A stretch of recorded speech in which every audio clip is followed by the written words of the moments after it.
সবুজ শান্ত এক জঙ্গলে থাকত ছোট্ট সাদা খরগোশ। তার নাম ছিল লাফু। লাফু ছিল খুব ভীতু। একটু বাতাস হলেই তার বুক কেঁপে উঠত।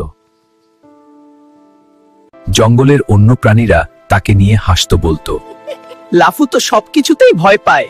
একদিন হঠাৎ আকাশ কালো হয়ে গেল। শুরু হলো ভয়ঙ্কর ঝড়। ঝড়ের মাঝে একটি ছোট্ট পাখি বাসা থেকে পড়ে গেল মাটিতে। পাখিটা কাঁপতে কাঁপতে কাঁদছিল, আমাকে বাঁচাও। দূর থেকে সব দেখছিল লাফু খরগোশ। তার চোখে ছিল ভয় আর মনে দ্বিধা। কিন্তু সে ভাবল, আমি যদি না যাই ওকে কে বাঁচাবে?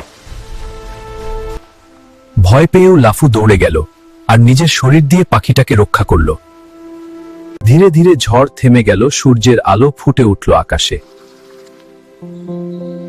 সবাই অবাক, যে লাফুকে ভীরু বলা হতো সেই লাফুই হলো সবার নায়ক। মনে রেখো, সাহস মানে ভয় না পাওয়া নয়, ভয় পেয়েও সঠিক কাজটা করা। আরো মজার গল্প পেতে আমাদের চ্যানেলটি সাবস্ক্রাইব করো।